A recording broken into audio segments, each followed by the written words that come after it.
All right, welcome to the Real Migos podcast featuring myself and Ian Williams. And on top of that, we got Sarah back in the house and Julian Schwartz. Nice to see you from Houston.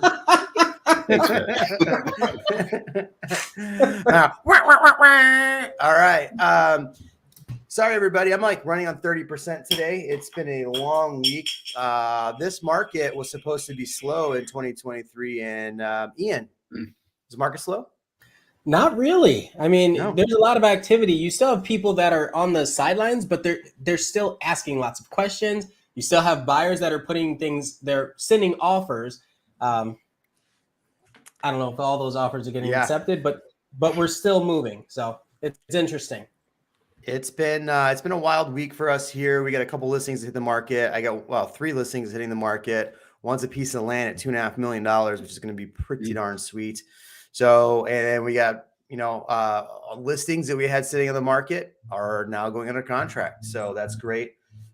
Julian is going to be representing the city of H-Town tonight. He's a huge cheater fan. What's the cheater team there in Houston? Astros. There we go. Julian, how are you doing, man? I'm doing good, man. Excited to be here. That's right, man. What part of Houston are you in again? So I'm on the north end by Conroe, the Woodlands. Conroe, the Woodlands. And so for you, Austin's already, Austin and Houston, 2 separately different markets, but how is it starting off this year already, 4 days in? How is it looking for you over there? It's looking pretty strong. With the news of inflation, all that kind of getting better, it's given buyers and sellers a lot more confidence. So we're starting to see a lot more activity happening. Nice. Speaking of inflation and all the fun stuff, Sarah, what's the look on interest rates? Are we at 3% yet? No. No, but I mean, everything's kind of going towards the trajectory that we were forecasting. So right now, based off all the economic data and what everything's doing, my prediction is for 2023 that by the first half of 2023, we are going to see rates go closer to 5%. And we're going to see the 10-year treasury go closer to 3%. And that is my prediction right now, based off everything we've seen, because inflation is coming down. And unless we do another $1.7 trillion spending plan. No, we already did that. That's the only thing recently that's popped up that is inflationary, that kind of counteracts what we're trying to do here. Hold on a second. Spending money adds to inflation? I know, crazy concept. And I'm not here to debate, what if the stuff is in that, what's good, what's bad, or anything like that. It's just purely the information that, passing that is inflationary. So it kind of goes against what our target is to bring that inflation down. So that happened, at the end, right at the tail end of December. So, but then we got the news that came out from yesterday that, Germany and the rest of the world, is hitting inflation. The inflation is coming down, but a third of the world is going to be in a recession this year. So the International Monetary Fund came out last year, and that's good. And that because when things slow down and we're in a recession, rates come down. So that is a good indicator too, that the inflation is going to continue going down and we should see mortgage rates go down. When you say a third of the world, you're talking about the kind of like powerhouse countries, right? Right. And they did not include the United States in the third. They said that we're on the verge. Of a recession. They did not include us as being a part of that recession. So once the U.S. is declared of having been in a recession, is in a recession, whatever your thoughts on that are, then it will obviously be over a third because of how much business the U.S. does and how much of the GDP depends on the United States. So it will probably be over that 1/3 number. So people that are getting loans right now, what are they looking at as far as interest rates, like at this moment, and what type of loan types? I mean, this is a general question for everybody, but I'll start with Sarah. Like, what are you seeing most buyers more enticed by? Sure. So I think right now there's a lot of ARM products that are more enticing that offer better interest rates than the 30-year fixed product right now. The especially like a 10-6 ARM. That's what I've seen more popular because you can get almost. I mean, as I've seen them being priced out, it can be almost a 1% difference in rate. So, I had a couple people that recently it was like 5.75, 5.25 versus like a 6.75, 6.25. And, give or take, not paying points or paying under a point for that. So I think that right now a lot of people are going into it, going with an arm to get that to get that lower rate for, a good amount of fixed time because the average person stays in a home for 5 years, 7 years, maybe 10 years. A lot of people don't get their forever home off the bat. But they do have in mind of possibly refinancing if they do see that 30-year fixed rate come down and they do plan on being in that home for, a longer period of time, then potentially refinancing. But that's what I've been seeing more of recently. I haven't seen as many people, go towards that fixed rate product over the last couple of months. So, one thing I just had was I had a client who actually got with a builder, and the builder's lender gave him, I think, like 4.75 to go with the builder's lender. And I think that's what we saw. And, Julian and Ian, definitely tell me in your market, your markets, your Round Rock market versus South Dallas. Houston. Yeah.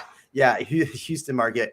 But I think this is partly why we saw so many people going after new construction toward the end of the year, because they could get, with a builder, get 4.75 interest rate plus a bunch of incentives. Are you guys still seeing that too? Start, Julian. Yeah. I'm getting emails all the time from builders. 4.7. A couple of them are like 3.99 on top of 10, 15 towards closing and all that. What builders are you primarily working with right now? So we got Coventry, Castle Rock, and who else was doing it? I think David Weekley also has been pushing that. David Weekley. Yeah. So I think Eileen just got somebody under contract. Eileen's my wife. For all those people that end up working with us, Eileen's my wife. So I think she got with DR Horton. But Ian, who have you seen doing that, or who are you working with on that? Yeah. So I just got one with Highland. I've got a couple with Lennar. I've got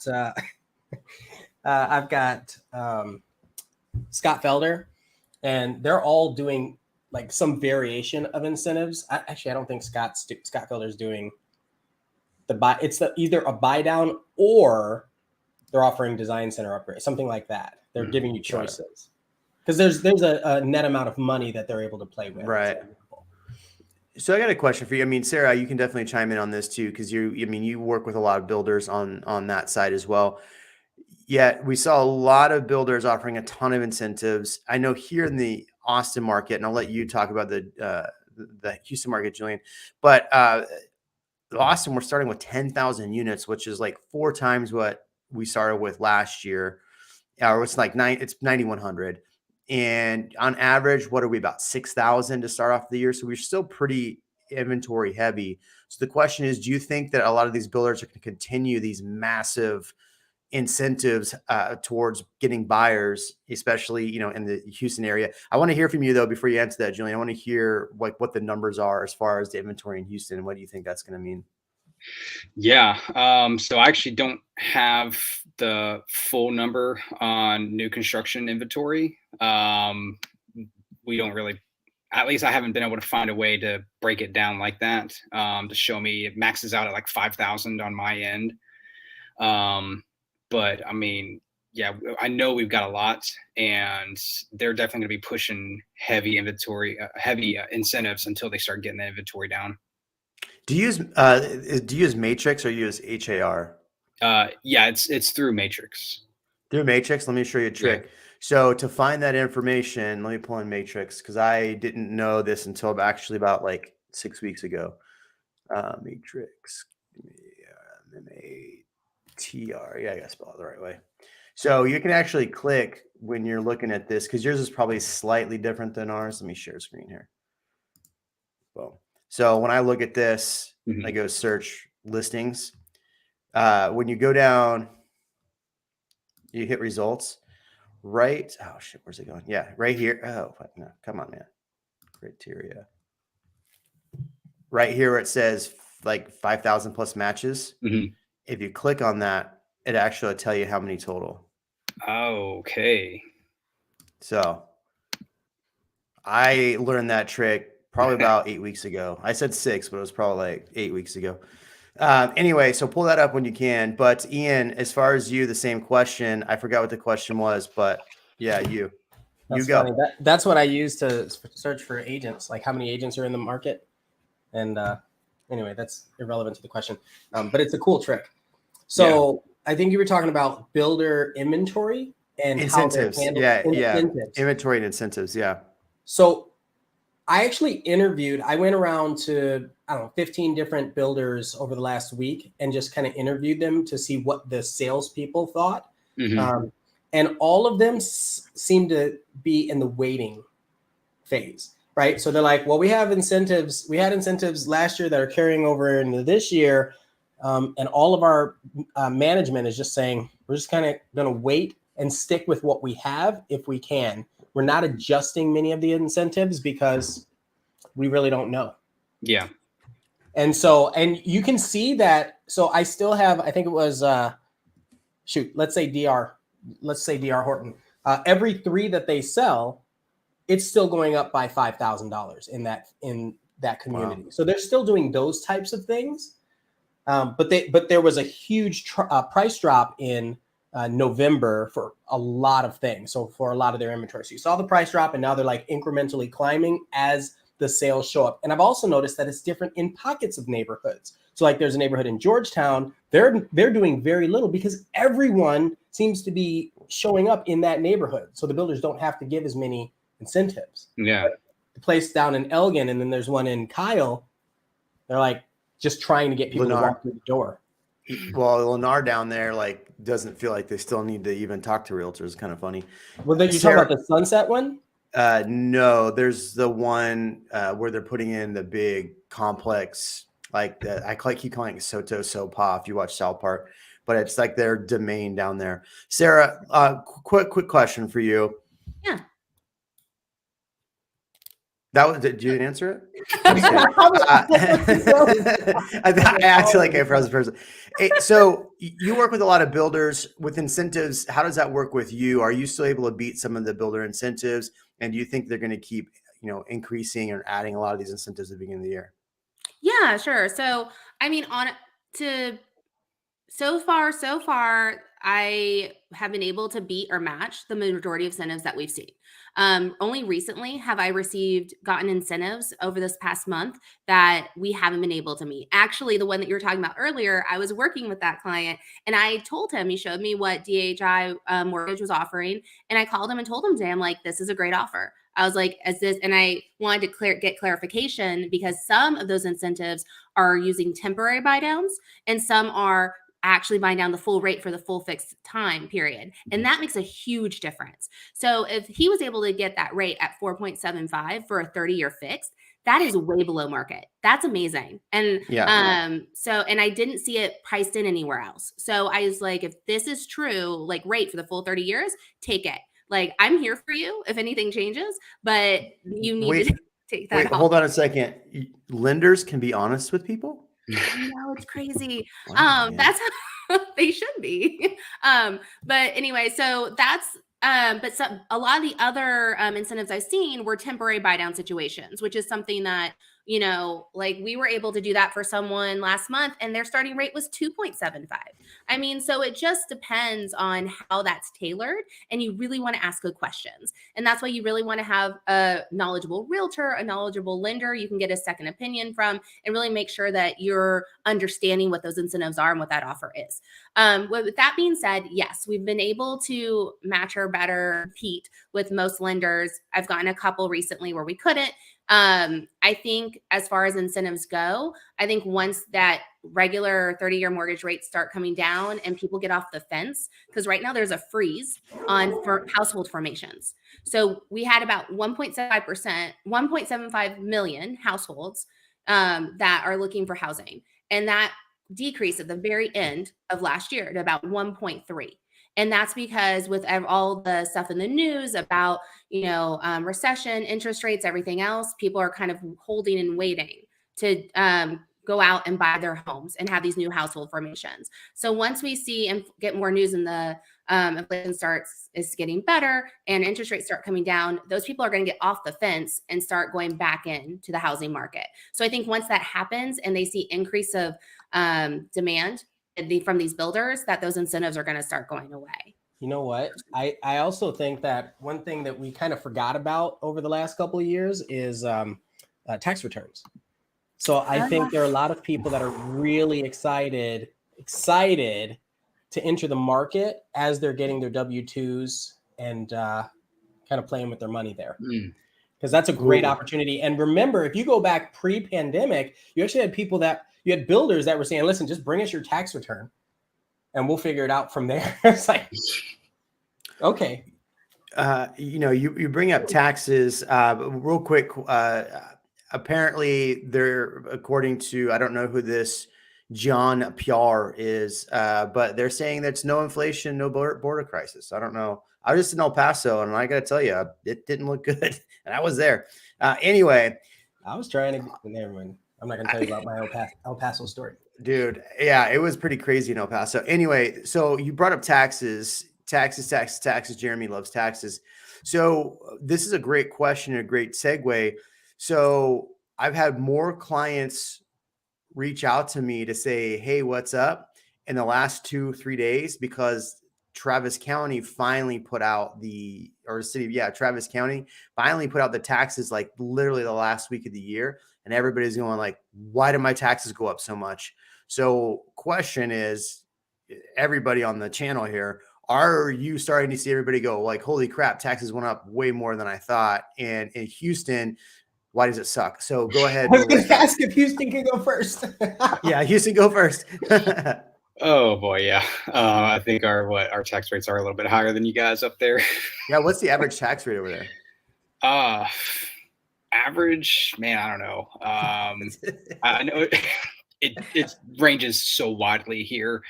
I know a lot of pockets are in like the 3.8, 3.7. Then when you got the kind of the rural areas, you're getting down to right around 2%. Okay. So are people in Houston like finally going like, hey, what's up with my taxes this year? Or are they just like whatever? Not that I've heard of. Nobody's really come to me about that yet. Jan, what do you think? I think you and I had this conversation about protesting, but I think also the fact that we try to educate our buyers so frequently about paying attention, use your right to protest, and if you need a service, we can connect you with one. I like push it that way. So I don't have people really asking me a lot about taxes other than what do you think, right, like you're saying. And I'm like, well, what's interesting is be we send out around that time frame like, hey, protest your taxes, how to do it. And there's people that did, and now the tax bills actually finally came out. So they were supposed to come out before the election, but they waited because of the new prop that they were hoping would pass. And then so Travis County waited so they could add that to the tax bill. Isn't that nice of them? So thoughtful. That's very kind of them. Yes. Sarah, speaking of taxes, since you do so much on explaining taxes to people as a lender, are you hearing this from people, or what are you seeing with people with taxes? Sure.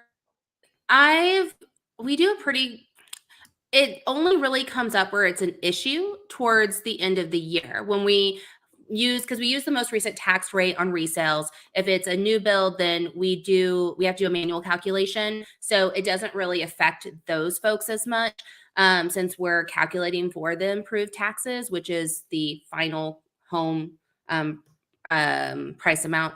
But I haven't gotten a lot of complaints from folks. Like past clients haven't called to be like, oh my gosh, my mortgage payment's so much higher. We usually get at least one or two people that call and want to know why their mortgage payment increased. And so I have them send that statement. So everyone, if you escrow, you should be getting a statement the first half of the year, in the first quarter, somewhere between January and March. That is an escrow statement review that lets you know if your monthly payment is going to go up or not. It'll tell you what your last year's escrows were and what your new escrows were, and if what was projected, and if you owe money to your lender, or if you are getting money back from your lender, or if they're right on the nose and it stays the same. If you do owe money, then they will give you an option typically of, hey, you can pay, like, you owe like $50. You can pay us $50 now and your payment stays the same, or we're going to adjust it for future taxes. Or we can divide that by 12 and add it to your monthly payment.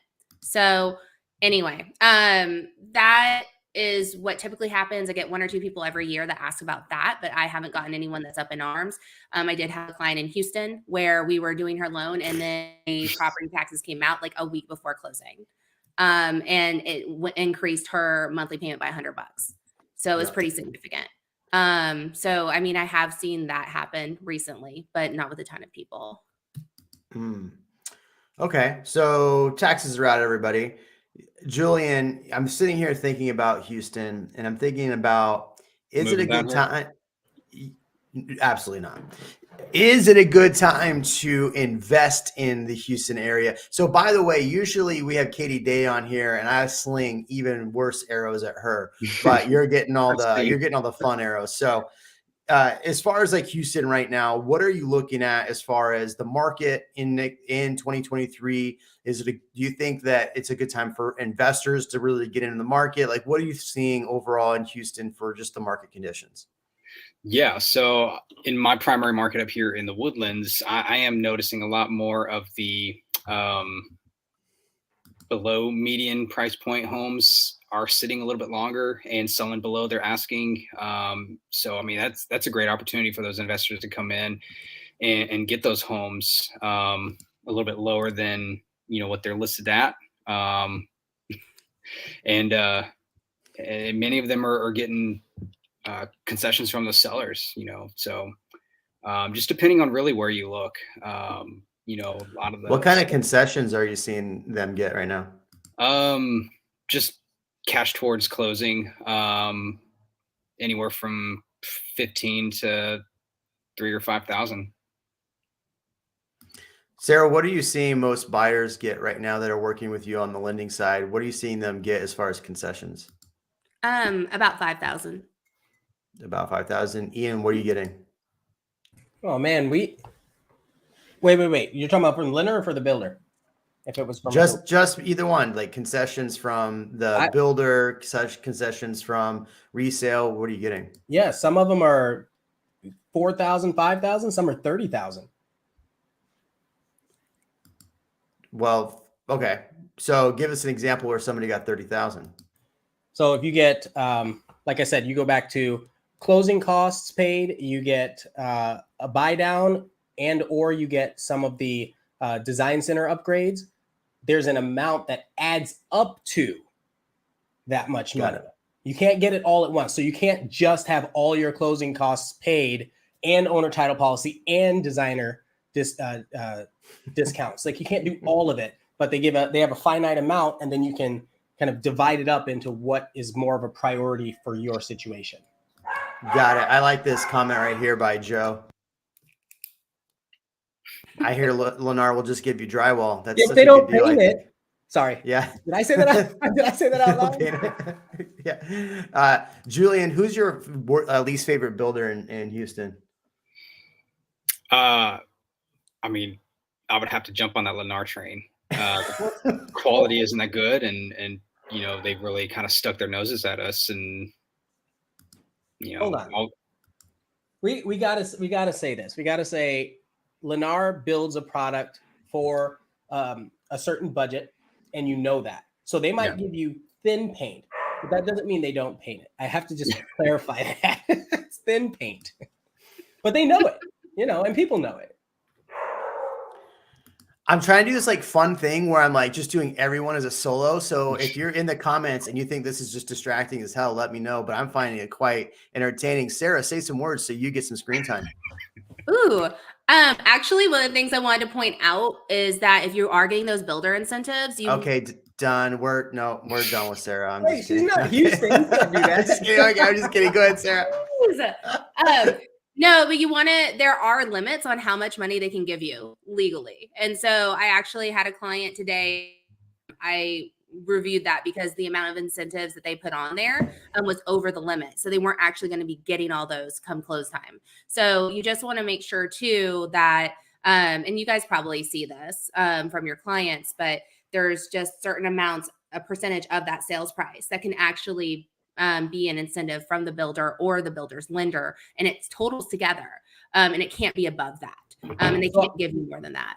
I want to piggyback off of that. That's actually why why the builders segment it like that. And so they give you an option. Let's say they say you have $30,000 to spend, and you're like, I just want you to put everything you can toward closing costs. Well, the builder, if you don't understand this, the builder will say, we'll put as much as we can, or we'll do that. And then you're missing out on money, just like Sarah said, because they can't attribute all of it. So that's where you want to negotiate and understand how much of that is beneficial for the loan versus the sales price versus some design options. No, I love that, Ian. That's a really good point. Because so I'm a preferred lender for a builder, and we work together. Which one? For Weston Homes. So we work together to make sure that no money is being left on the table, which is really important. And that part of it goes towards the options and then, options or sales price, and the rest go to max out what they can benefit from with the loan. So it does meet those limits, but not everyone does that. A lot of builders will just put that out there. And if you're not knowledgeable, or if you don't have someone amazing like Ian and Jeremy, or if you're in Houston, I was gonna say, what about Julian? Or Julian, if you're in Houston, that can help guide you with this. You could leave money on the table, and then you could feel, kind of cheated because you're like, oh my gosh, they said I was going to get this. And then you get a surprise when in closing time comes and you only get, 10,000 when you thought you're getting 30. So that's why it's really important to be represented by someone who knows to look out for that for you. Because if you go in unrepresented, you're not going to know that either, generally, unless you're in the business. Gotcha. Okay. So if you're looking at builders, definitely make sure you got a good quality agent that's going to help you figure out, because I've had that too, where clients like, hey, I'm going to get this. And I'm like, hold on. Hey, Sarah, can we actually do this or not? And then she runs the numbers. So definitely do that. All right. So the next thing I want to go through really is go through this Houston versus Austin thing. We all know that New Braunfels is better than both. So let's talk about Houston. What do you think are the top reasons right now that people would move to Houston over Austin? I want to hear from the man himself. Let's go. So top 5, I would say would be the cost of living is a little bit lower. The median price point in Houston is lower than Austin. So your money goes a little bit farther for the homes out here. Apparently not taxes, but we got a lot of jobs that are moving out here. A lot of companies are starting to relocate from Dallas and California to the Houston area. The Woodlands in particular. Isn't Dallas just an extension of LA? I don't know. From what I've been hearing, Austin's pretty much an extension of California. So. All right. So what are some other reasons?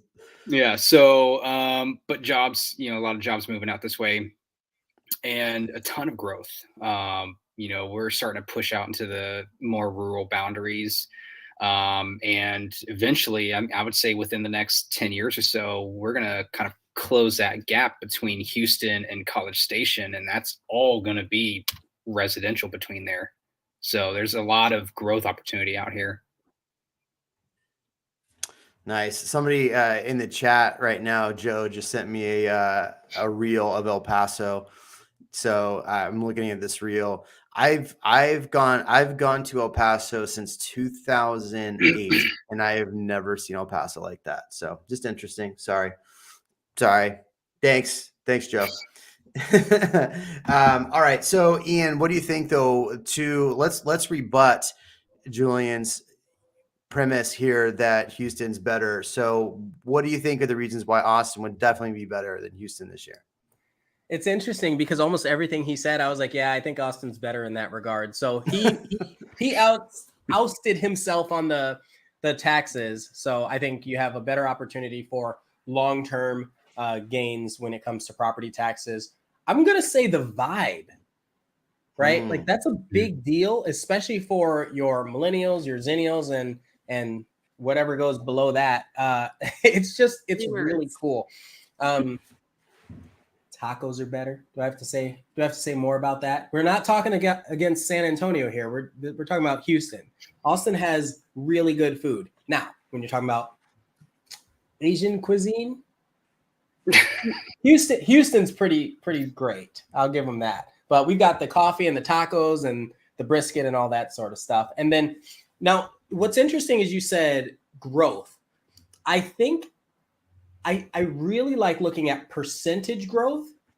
And right now, Austin still has so much room to grow. Where Houston, you guys are a little bloated, right? Like you've got 9 downtowns and you said you're going on the outskirts and there's still room to build. Yeah, but it's like an hour and a half to get to the outskirts. Austin, 30 minutes this way. If you start from the river, then you've got 30 minutes any direction, and then you're starting to like build, right? We're not driving 3 hours across, what is it, I-10 or whatever, to get to the new construction community or one of the 9 downtowns. So I think that percentage growth is really important. Dan says that Austin has something to look at other than paved parking lots and freeways. I'd like to hear your retort to that, Julian. You need to visit the Woodlands. The Woodlands isn't Houston. That's like saying you got to go to, don't visit Austin, go to Westlake. Yeah. But okay, so I want to hear a better answer than just go to the Woodlands. Why would you want to go to the Woodlands? Yeah, so it's up north in the kind of the Piney Woods section of the metro area.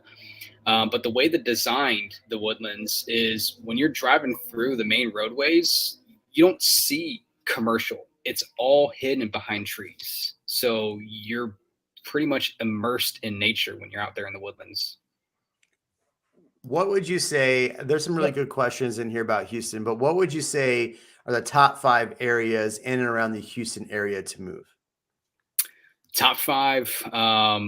So Woodlands, Katy, Sugarland, Missouri City area, and League City. So what do we got? That's 5. Yeah. I've been to League City. It's nice. What about Friendswood or Pearland? Yeah. I mean, they're all close enough. So you could kind of consider that like League City, Friendswood, Pearland area. It's all like right there. Interesting. You know what I love so much about that? He said, if you go a little north, it's better. Well, north, I know we're east, right? But north is just closer to Austin. That's all I'm saying. It's also closer to Buc-ee's. So it is closer to Buc-ee's. Wait, is it the baby Buc-ee's? No, it's closer to the big. No, there's the big ones right there off 290. Have any of you been to the baby Buc-ee's? I was so disappointed. Oh my god! The one on, there's like 4 stalls, and we drive an EV, so I'm like, I don't need to be here anyway. But it's an experience, and the experience was taken from me.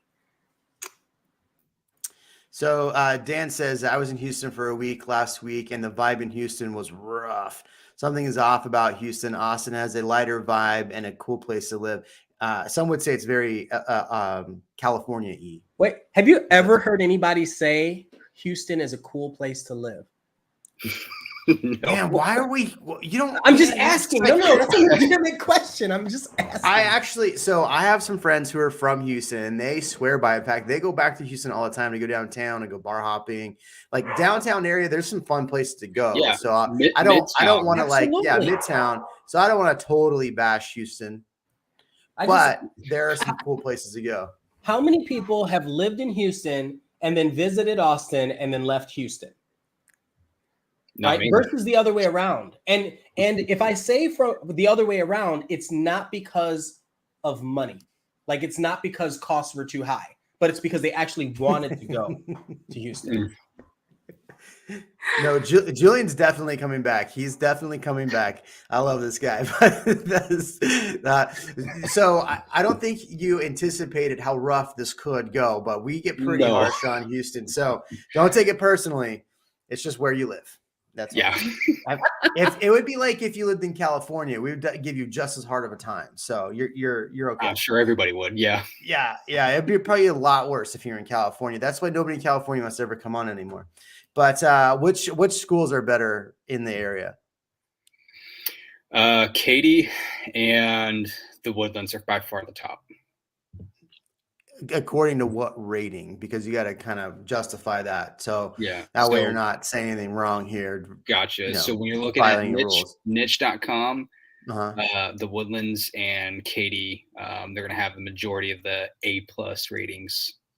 Gotcha. Isn't niche only public schools or only public schools though? Like it doesn't account for private schools? Right. It does not. Yeah. So that's why this is important when people are like, what are the top schools? I mean, it really depends. Are you talking about kids who have autism, right? Like special needs? You have to target that type of school district, and that's going to be different everywhere. So I just wanted to help clarify so none of us get in trouble. And isn't there a lot of like magnet schools and private schools? Like they're more popular, I think, in Houston than they are in Austin. Isn't that right? Yeah, they are. That's just no. That's just ratios. If you have 3 times the population, you're gonna have 3 times the amount of schools. It doesn't make it more popular. I was just comparing to like when like growing up out here, like public schools were always actually better than the private schools in Austin, like growing up out here. And I don't know if that's changed recently. I mean, I do have young kiddos and I love the school district we're in, and we did a lot of research before moving. Yeah. But I know growing up, I used to compete in tennis and travel all the places. And even at UT, we had a bunch of people from Houston, and almost all of them were from like magnet schools and private schools. Hold on, Sarah. So you're not a realtor. So what do you mean by better? They had better rated, higher ratios, I get, of children graduating and going to top tier universities. And Test scores, that kind of stuff. More extracurricular opportunities, things like that. I guess, yeah. Higher ratings. Don't worry, Kevin. Sorry, don't worry, Kevin. We'll get to this question. We just got to get to all the Houston nonsense first. So, actually, I just went to niche.com and searched for one of the top private schools in the Woodlands, and they've got a rating for it. They've got an A+ rating, #1 best private high school in Montgomery County. So niche does rate private schools. What's the other one? Great schools? Maybe it's that one. I knew one, they're so similar. Mm-hmm. Yeah, man, the tough part about you really have to, I always tell people on my videos, you really have to pay attention to like how they're evaluating the schools. So it just make sure you're looking at everything on there, because there's something that may or may not be that important to you that brings down the score. So just make sure you're looking at it. But go ahead. And when were they rated? Like, look at how many comments. You got one comment from somebody back in 2017, and the school was just built this year. Come on. Like, what's happening? So Joe keeps mentioning that you look like a Jeremy Renner. I think you could be a Jeremy Renner doppelganger. It's too soon. It's too soon. He's hurt right now. He's hurt, but I hope we all wish him the best. I mean, nobody wants Jeremy Renner to be seriously hurt. So, but anyway, there's another good one here. West Coast Hayes says, need to be close to the beach from California. I mean, San Antonio's 3 hours. If you're in Woodlands, how far is it to Galveston from the Woodlands? Wait. Hold on. Augmentation of that statement. In traffic. Go. yeah. 5 o'clock on a Friday. Yeah. Who's driving on the beach? Friday, Man, I don't know. It'd probably take you about, with traffic, 2.5 hours. But I mean, it's Galveston. Nobody wants to go down to Galveston. I've lived close to Galveston my whole life and have been a couple of times because it's gross down there. What? I was gonna say, what does gross mean? Yeah. I What? love this. You're a realtor. You can't answer that. Sarah, what does gross mean in No, in Galveston, not Houston. He said Oh Galveston yeah, is gross. aren't they the same? Basically. Oh No. my god. There is, like, I will say this, if you've been to any other beach, like if you're coming from California or from Florida or any other like beaches, and then you come to Texas expecting that same experience on the coast, you are going to be very, very disappointed. Especially the one that's like Jamaica Beach. Mm-mm. Yeah, No. no. It's nothing like Jamaica. I've been there several times. Rocks. What's Sorry. the Jamaica Beach. Yeah, the best beach really has to be all the way down in Sal Padre, but you're sitting there just watching rockets take off all day from Muskville, so Boca Chica. But the Mexican food down there, Sal Padre, I love my condo down there, and the fishing's good. How's the fishing in Houston though? Or sorry, Galveston, because you don't really have fishing in Houston. Well, you probably do. I don't Lakes. fish, so I really couldn't answer that question. Well, when he says Oh, fishing, he's man. talking about sitting on a boat with fishing poles attached while the boat's moving and the No, strings in the water. You know, no, sir. No. Well, maybe. that's No. what he's talking about. No. We're not. That's deep sea fishing. We don't do that. I do bay fishing. It's way more fun. Really? Actually, I thought you did deep sea. Well, Oh. there's so in bay fishing, there's a couple ways to do it. You can anchor down and throw poles out, and the tide will keep the bait out. And so what happens, the redfish, they swim in like circles, and so when they come through, they all hit at once. Beep, beep, beep, beep. All your lines go down. Or you can get on drift, and when you drift, you just sit there for hours, like casting.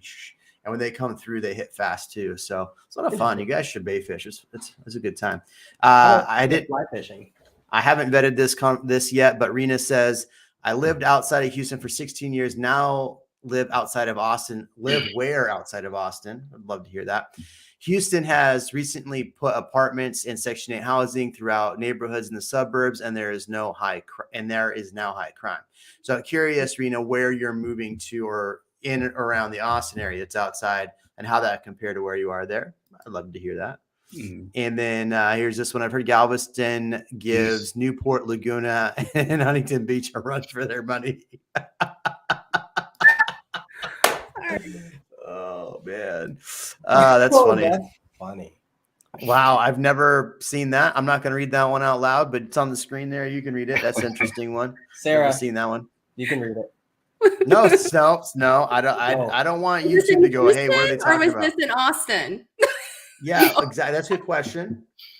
I really want to know. Have you tried? I'm sure there's good sushi down in Houston. Do they have koi rainbow rolls down there? Especially if you get it out of a fresh pond like that. Yeah. Yeah. Fresh Next to the pond. apartments, yeah, for sure. Next to the apartments. Kevin's tuning in from Florida. What up, Kev? Good to see I mean, you. you're Man. late, man. Yeah, you are late. It's 43 minutes in, man. How'd you come in so late? But good to see you, bro. Happy New Year. Dinosaur D also says, I don't know how Houston rolls, but are made with koi. So I think that is the Houston roll. I didn't know. So that was, sorry, man, I should just read things. I didn't know Houston rolls were made with koi. Is that a thing? I honestly don't. First off, disclaimer: I'm not a chef. I like eating most things, but I don't think koi is in any sushi ever. And if you put it in there, let me know how it tasted. Tiffany says Houston rolls contain brisket. That's probably Those, pretty fair. those are the Austin rolls. We do that too pretty well. We have Is mushi. Have you not had mushi? I don't know her. Yeah. What's mushi? Mushi. It's meat sushi, right? So Oh, seriously, brisket and beef and that kind of stuff. Oh yeah, mushi. So one place you can try it at is Top Golf. They're big for that. They're Oh, mushi. really? Mm-hmm. Really? Sorry, what was this? West Coast State says they were looking at both areas in Livingston. Is Livingston outside of Houston? Or is It's Livingston, Virginia? Maybe not Livingston. if you're talking about Oklahoma. Yeah, Oklahoma. We'll call it Oklahoma. I don't know. All right. So I want to hear some more of the reasons why. Oh, no. I wanted to ask you about brisket. What are the good barbecue places in Houston? So my absolute favorite, um, ooh, it's been a while since I've been, so I've actually forgotten what it's called. That's not good. Yeah, all right. um, We're having fun tonight, everybody. We're having yeah. fun. Don't mess with Texas. You can mess with Houston, but don't mess with Texas. What are the good places to go eat? Where's somebody going to go in Houston and have good food? You're on the spot. Yeah, right. You got me on the spot there, huh? So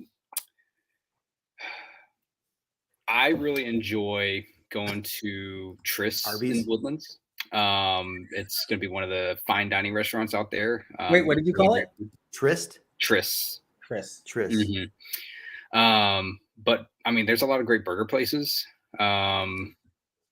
Avanti Italian restaurant is really good.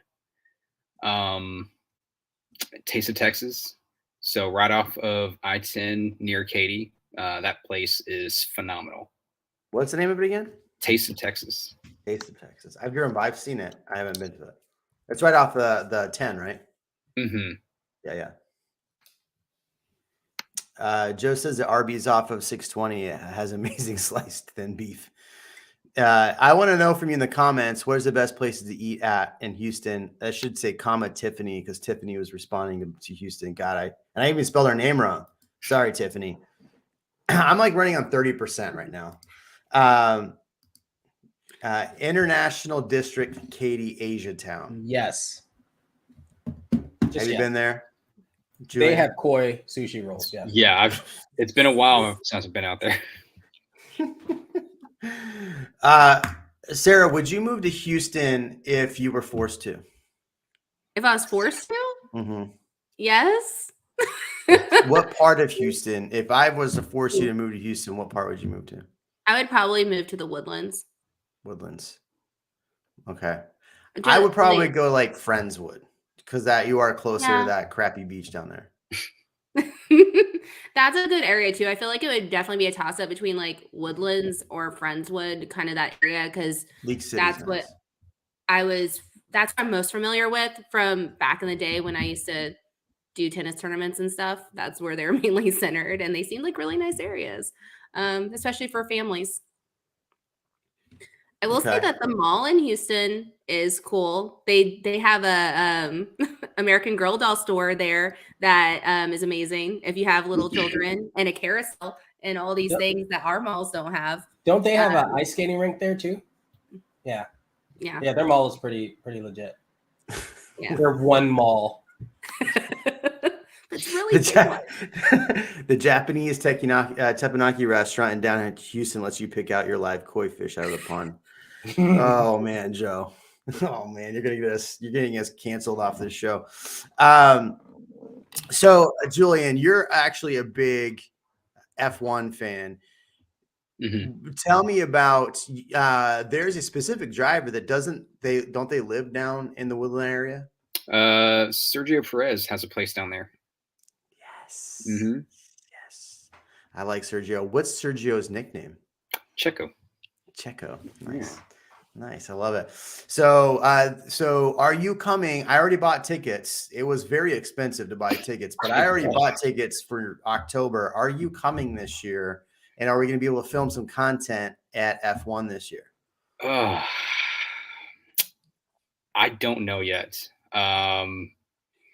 It's getting a little too packed for me.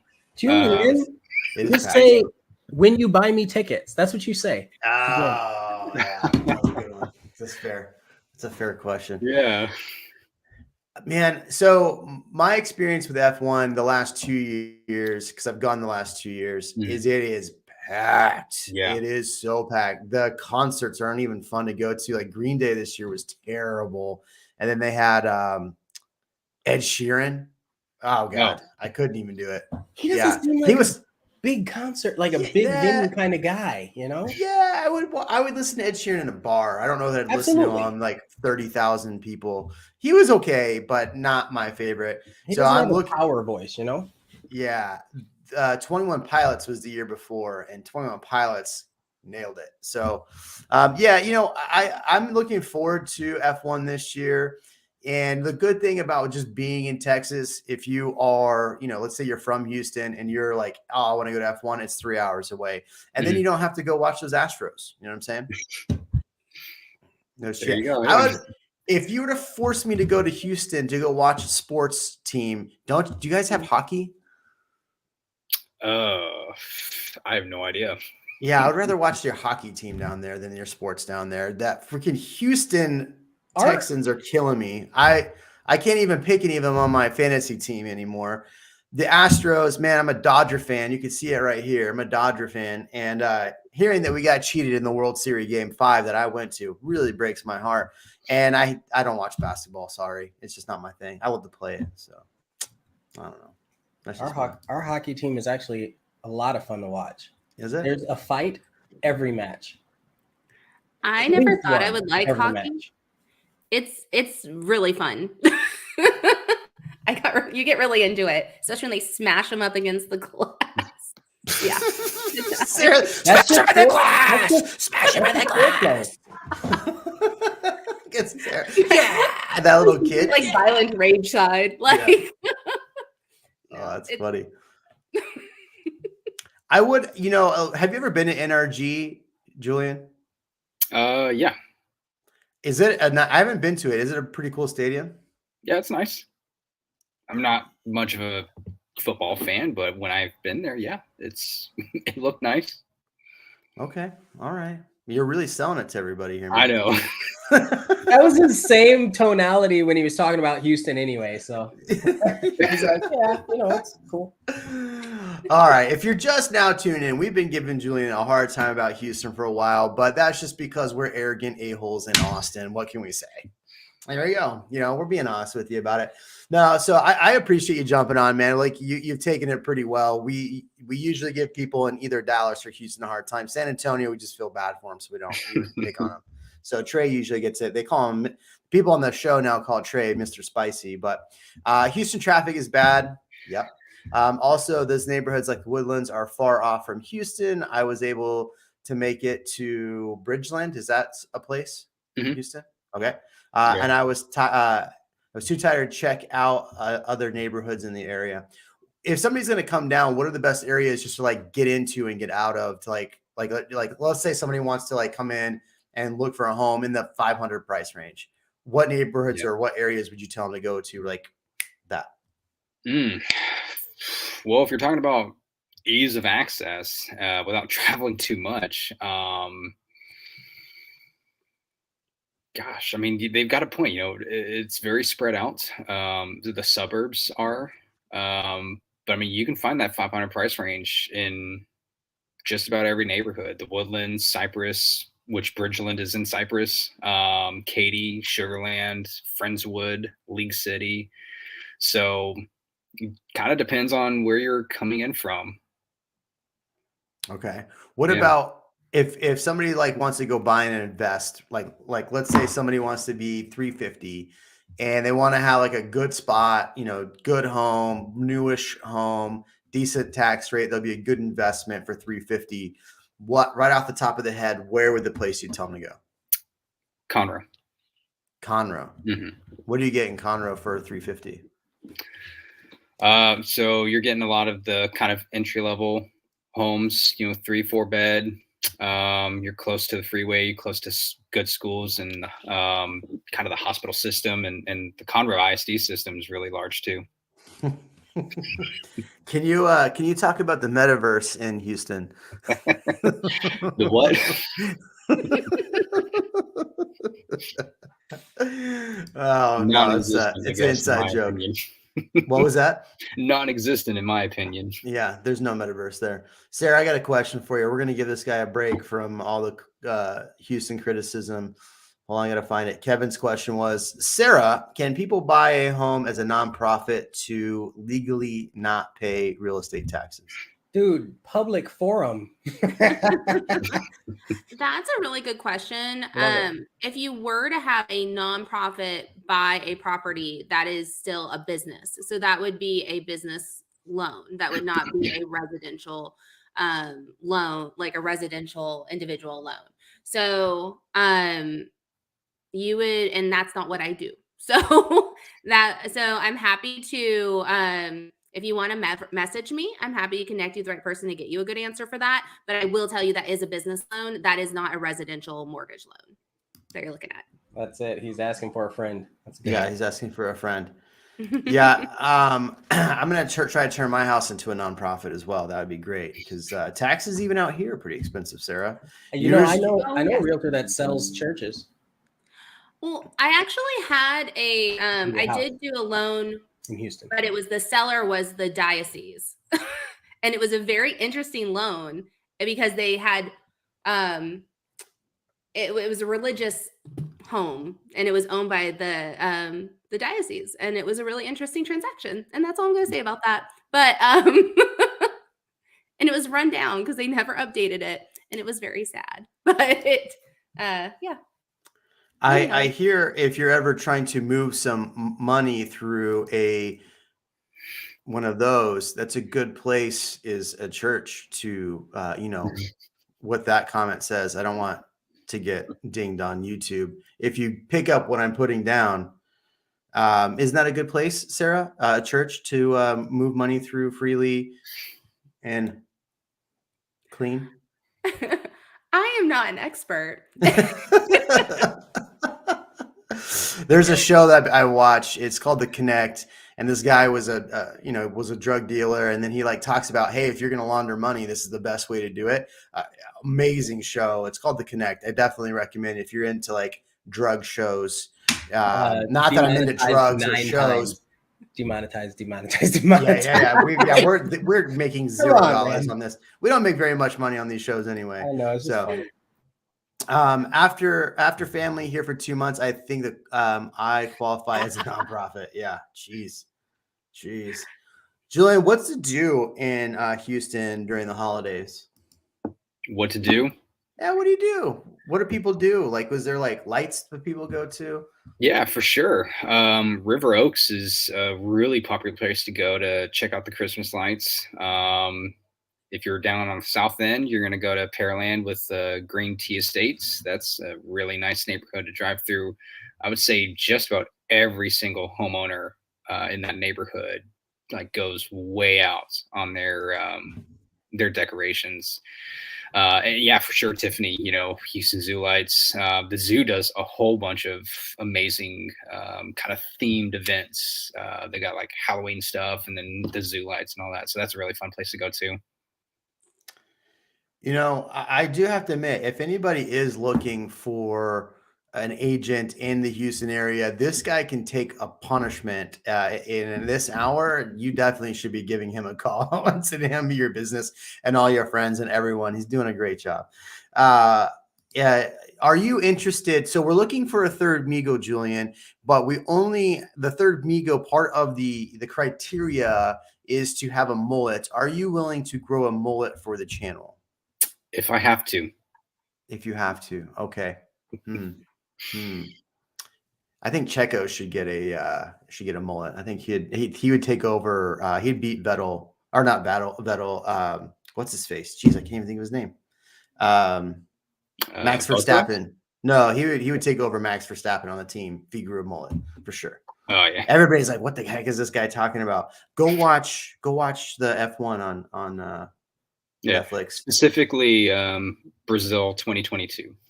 Oh yeah. Oof, that's a tough one. Are mullets popular in Houston? Not that I'm aware of. Yeah.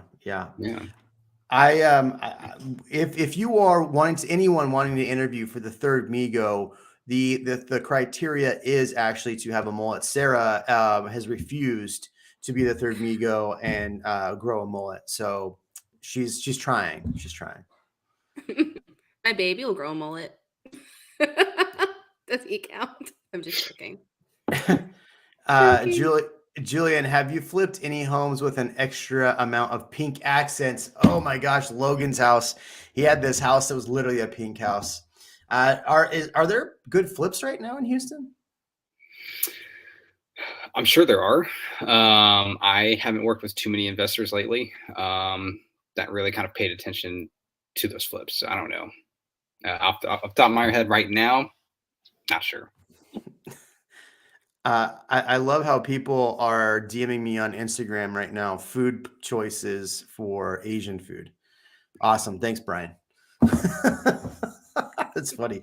All right. We're at an hour. Julian, what is your overall thought for Houston 2023? Is it going to be a banger of the year, or is it just going to be kind of like Austin, which we think is going to be kind of just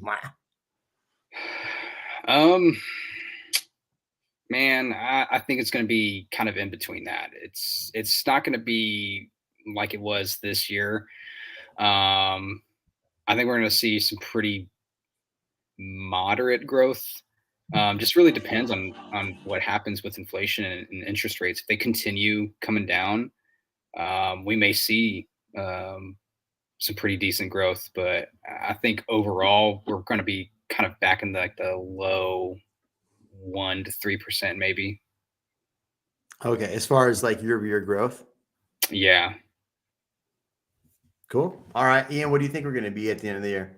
And I was just looking at our rental growth, which then can lead to purchase growth. And so the anticipation on ACM, for example, was like 6% amount of people renting, 6% increase. And so I'm thinking that'll turn over to home buyers. Hopefully they'll hop off the fence, like Sarah said, and start getting after it.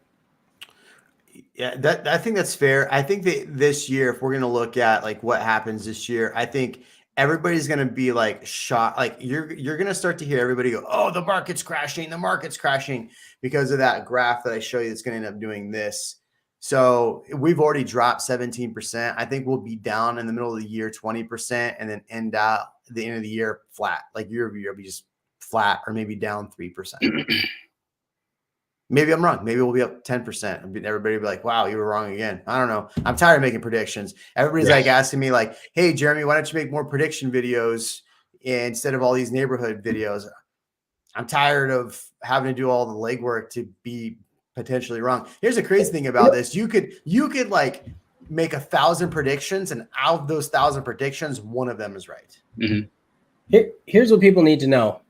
Almost 700 homes closed last week. Done.